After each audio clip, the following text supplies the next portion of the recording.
Olá, sejam todos muito bem-vindos à nossa terceira aula de História. Vamos acompanhar o que nós vamos estudar? Aula 3, Eixo, aprofundando conhecimentos, conteúdos. O período colonial brasileiro, 1530-1822. Economia açucareira, entradas e bandeiras. A habilidade, identificar os principais aspectos relacionados aos períodos iniciais da história do Brasil. E aí, vamos estudar?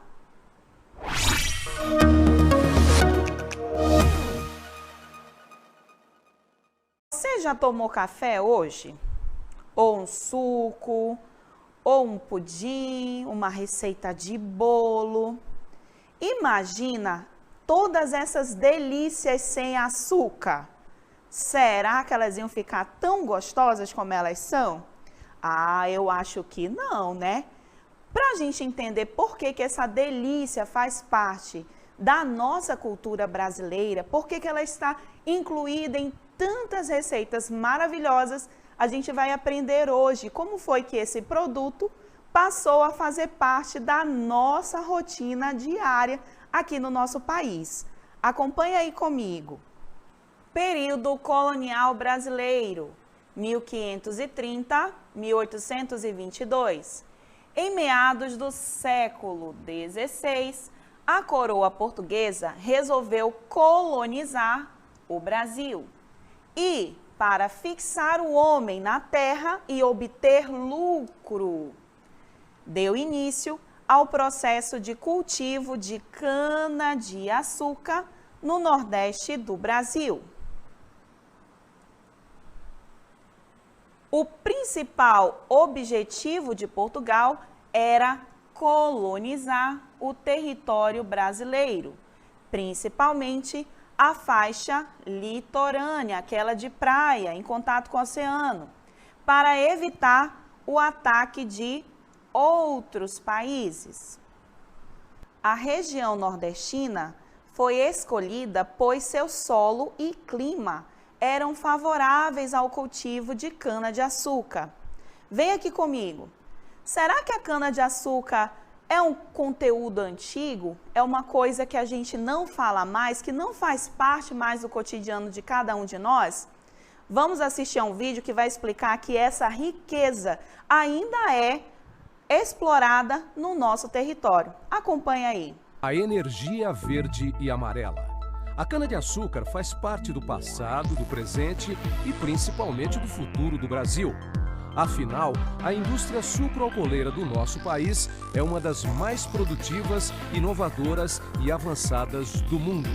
E cana está sempre presente no nosso dia a dia.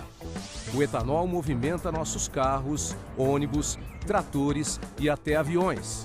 O nosso açúcar tradicional, orgânico, mascavo ou refinado já não falta nas melhores cozinhas do mundo. É o doce que complementa a nossa caipirinha, feita, é claro, de cachaça de cana-de-açúcar. E até o que sobra da nossa cana-de-açúcar vira uma indústria inteira.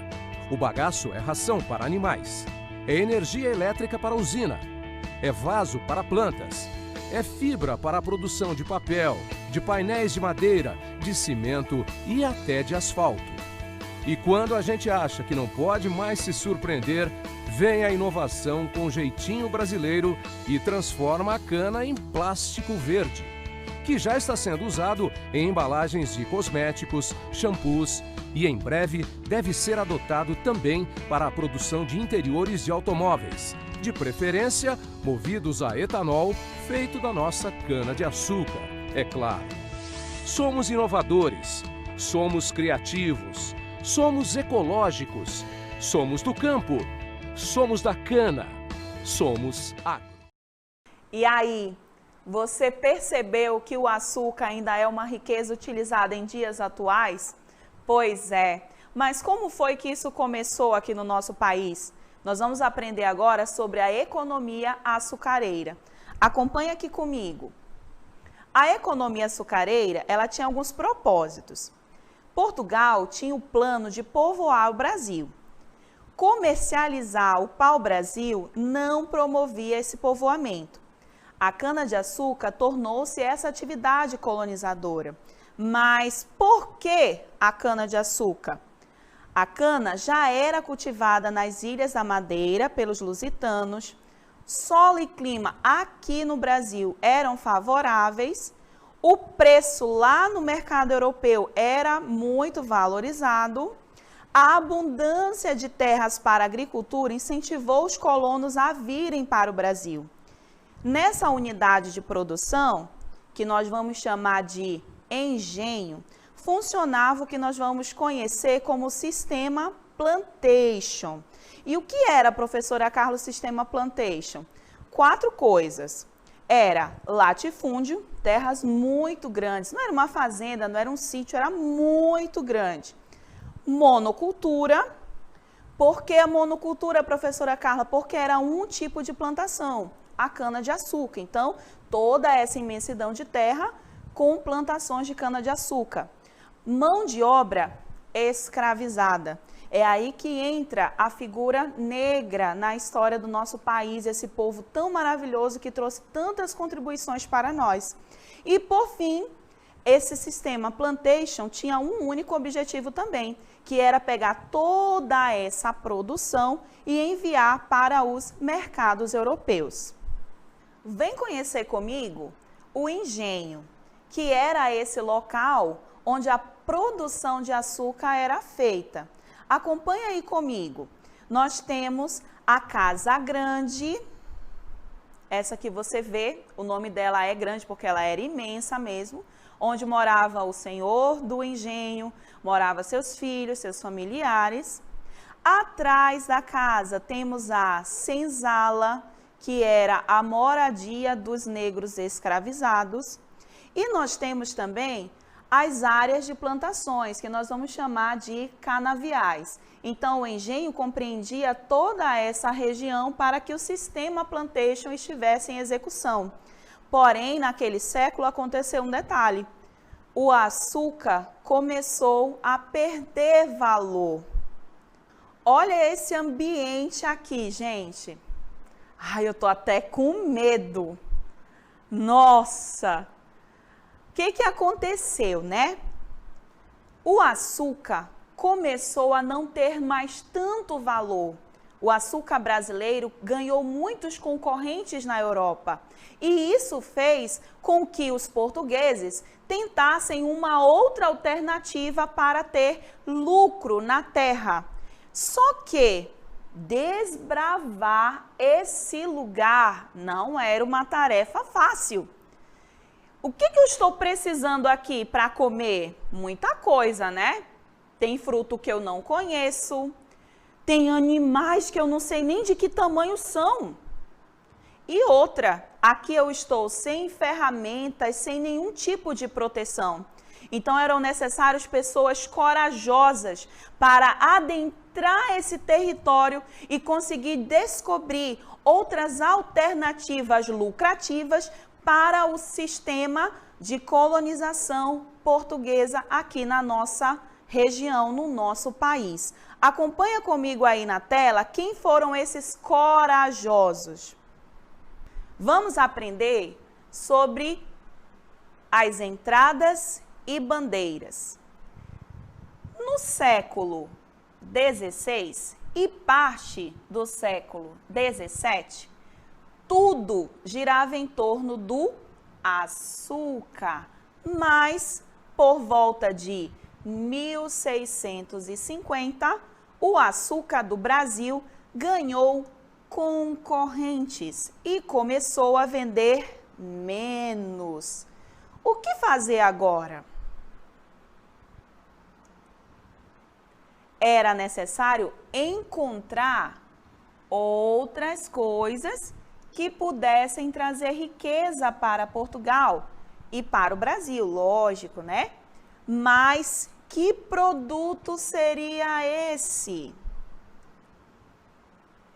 Era necessário procurar pelo território do Brasil e pelos sertões Mas vocês acham que essa tarefa era simples?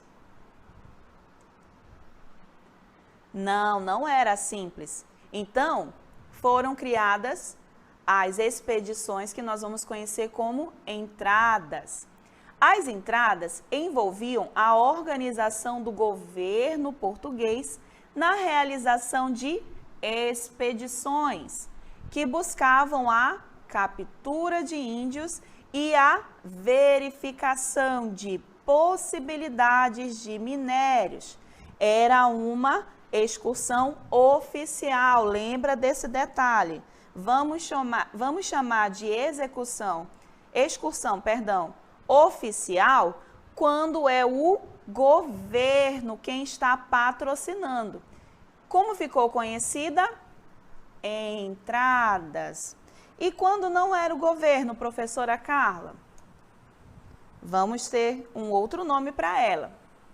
Além da ação oficial, a exploração do território colonial aconteceu pelas mãos de particulares interessados em obter riquezas. Veja, não é mais o governo, já são pessoas particulares com esse interesse de obter riquezas, de buscar metais preciosos e capturar escravos. Lembra que os escravizados já estavam aqui no nosso país e eles começaram a fugir, lógico, né? Com tanta opressão, com tanta situação complicada, surgiu então uma outra excursão que nós vamos chamar de bandeirantes, as bandeiras. Essas figuras do Brasil colonial irrompiam pelos sertões, ultrapassando os limites impostos pelo Tratado de Tordesilhas. Lembra da aula lá, quando você estava no 4º ano, que o Tratado de Tordesilhas deixava o Brasil um pouco menor do que ele é hoje? Então, nesse período, os bandeirantes, eles ultrapassaram esses limites e saíam, geralmente, das regiões de São Paulo e São Vicente, que eram as regiões mais valorizadas em termos de produção de açúcar. Essa era uma ação não oficial, lembra disso. As entradas eram uma excursão oficial, as bandeiras eram uma excursão não oficial. Volta aqui comigo. Nós aprendemos nessa leitura que o Brasil possuiu 2 tipos de expedições. Uma era oficial, as entradas, onde o governo português autorizava pessoas a adentrar o território em busca dessas riquezas. A outra excursão eram não oficiais, conhecidas como bandeiras. Essa excursão contava também com mamelucos, que eram os descendentes da união de índios e portugueses. Esses mamelucos, eles tinham essa facilidade de transitar entre os 2 mundos, entre o mundo dos grandes comerciantes de açúcar e outros tipos de riqueza do nosso país, e os indígenas. Mamelucos também conheciam rotas dentro da mata, conseguiam se alimentar de todos os recursos naturais que existiam ali favoráveis a isso. Eles também tinham contato com os indígenas, o que facilitava esse acesso. E também, por ter esse contato com essa elite, vamos dizer assim, portuguesa da época instalada na colônia brasileira, eles também tinham essa autorização, essa permissão deles, conhecidas como não oficiais, para adentrar o território em busca dessas riquezas também. Bom, você aprendeu hoje sobre a economia açucareira, que foi a atividade colocada no nosso território para a colonização. Dentro dessa economia açucareira, um personagem histórico começa a fazer parte da nossa cultura e da nossa população, que são os negros, que é um assunto para uma próxima aula.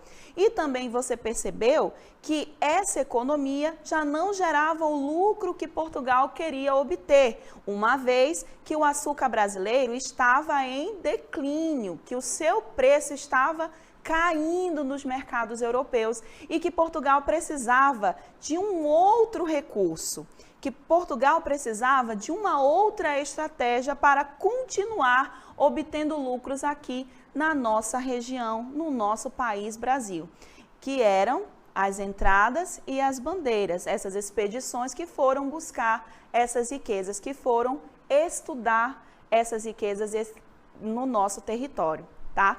Depois de tudo que nós aprendemos, eu te convido para exercitar, para a gente colocar essa cabeça para funcionar e conseguir resolver os nossos exercícios. Vamos lá exercitar? Vem comigo!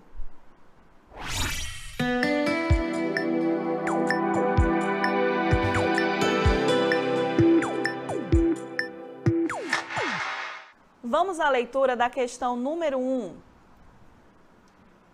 Rugendas foi um dos mais conhecidos artistas viajantes e, ao lado do francês Jean-Baptiste Debré, foi responsável pela divulgação das primeiras imagens do Brasil no exterior, ou seja, fora do nosso país. Observe as obras e identifique quais. Vamos observar aí.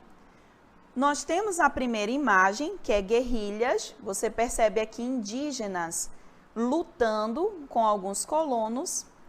Na imagem 2, nós temos a dança do Baduque, negros escravizados dançando, exercitando a sua cultura.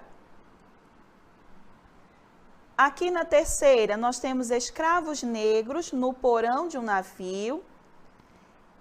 Você vê aí a condição que eles eram trazidos para o nosso país.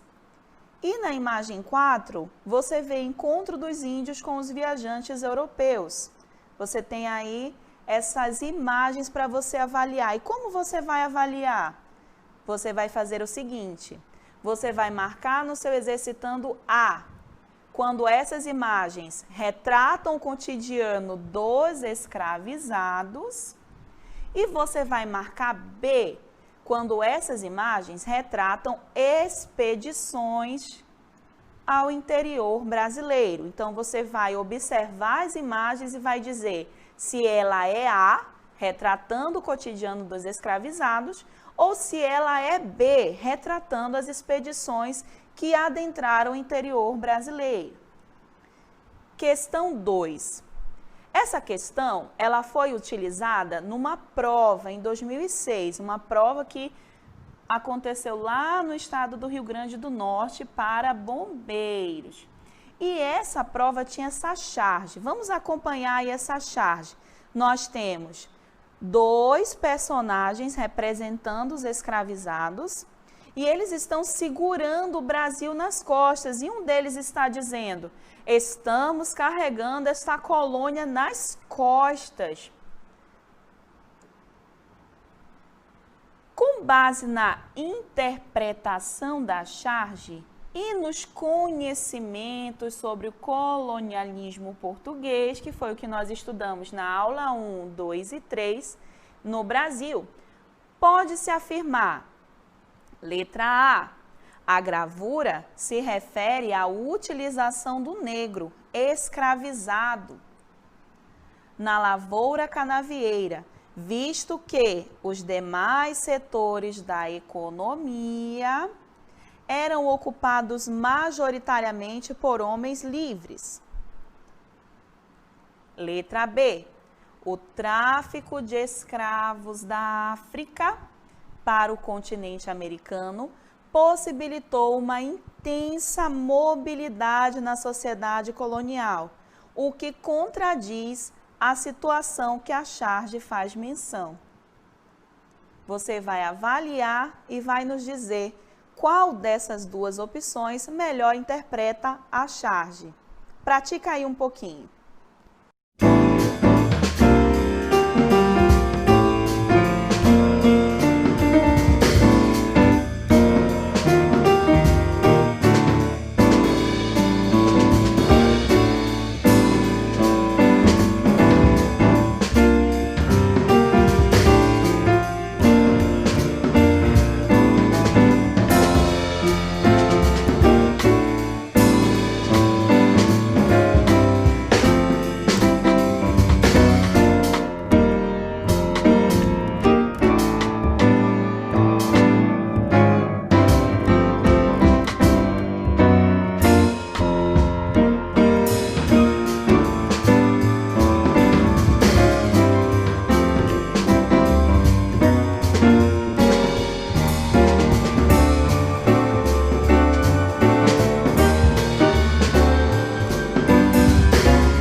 Então, agora que você pensou, raciocinou um pouquinho, tentou pegar tudo aquilo que a gente explicou, vamos acompanhar se você acertou as questões. Bora lá?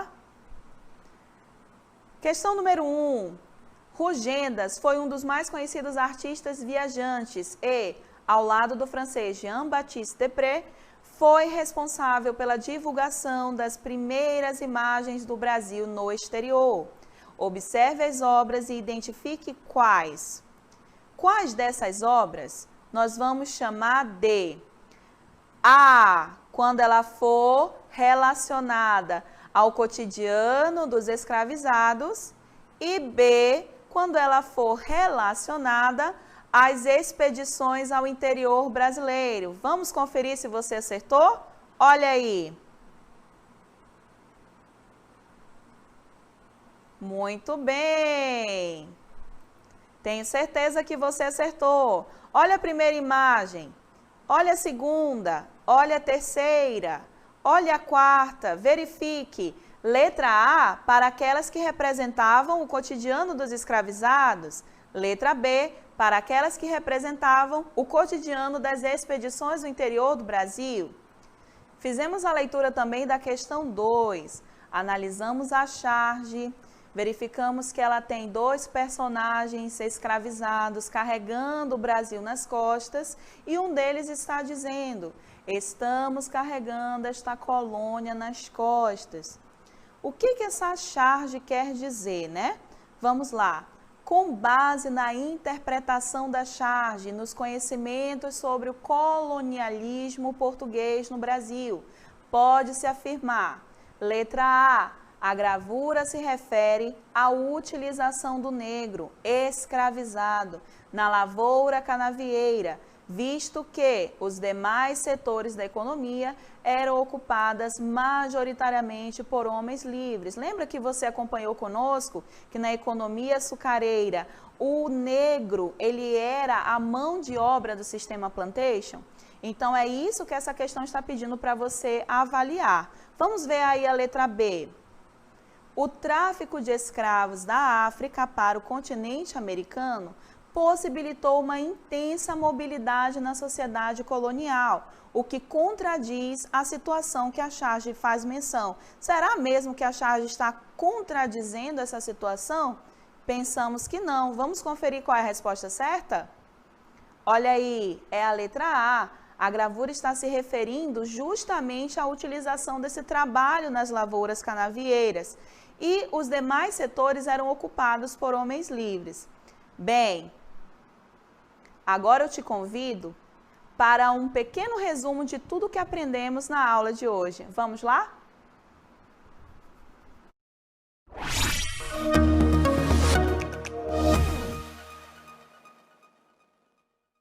O período colonial brasileiro, 1530 a 1822.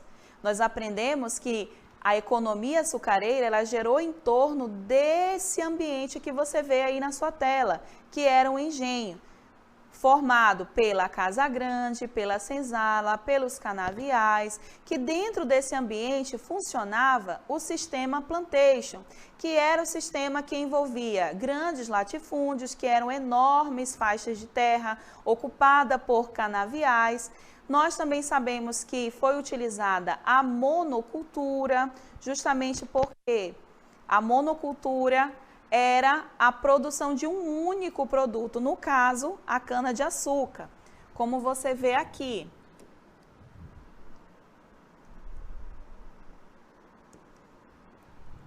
Nos canaviais. Também aprendemos que a mão de obra nesse local era a mão de obra negra escravizada. O negro é um assunto para uma outra aula, mas você já acompanha aí na sua tela que ele fazia parte dessa economia açucareira. E por fim, que o açúcar que era produzido aqui, ele era exportado para a Europa. Ele não era para o nosso consumo interno. Também aprendemos que esse sistema, ele entrou em decadência, né? O açúcar já não produzia tanta riqueza como Portugal queria. Então, era necessário encontrar uma outra forma de conseguir esses recursos, que foram as entradas e as bandeiras. Aprendemos que as entradas eram expedições oficiais.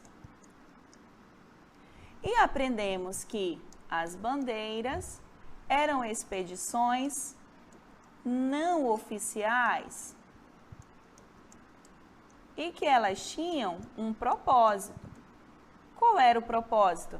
Adentrar o território brasileiro, encontrar novas riquezas e assim produzir para Portugal um outro tipo de recurso que pudesse substituir ou complementar a economia açucareira.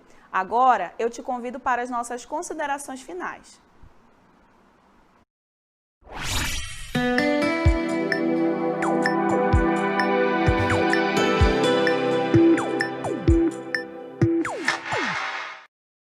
Então, pessoal, nas nossas considerações, nós vamos pensar um pouquinho sobre tudo o que aprendemos na aula de hoje.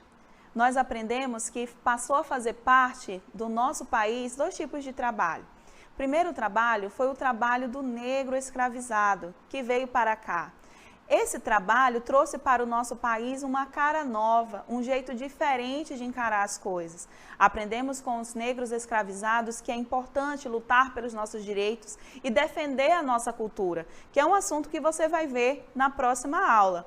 E também que nós tivemos no nosso país entradas e bandeiras, que exploraram o território e assim adentraram os interiores e ampliaram o tamanho do nosso país, que encontrou, inclusive, riquezas que são utilizadas até os dias de hoje, como você vai acompanhar nas próximas aulas também. Um forte abraço, saudade, em breve estaremos juntos. Tchau!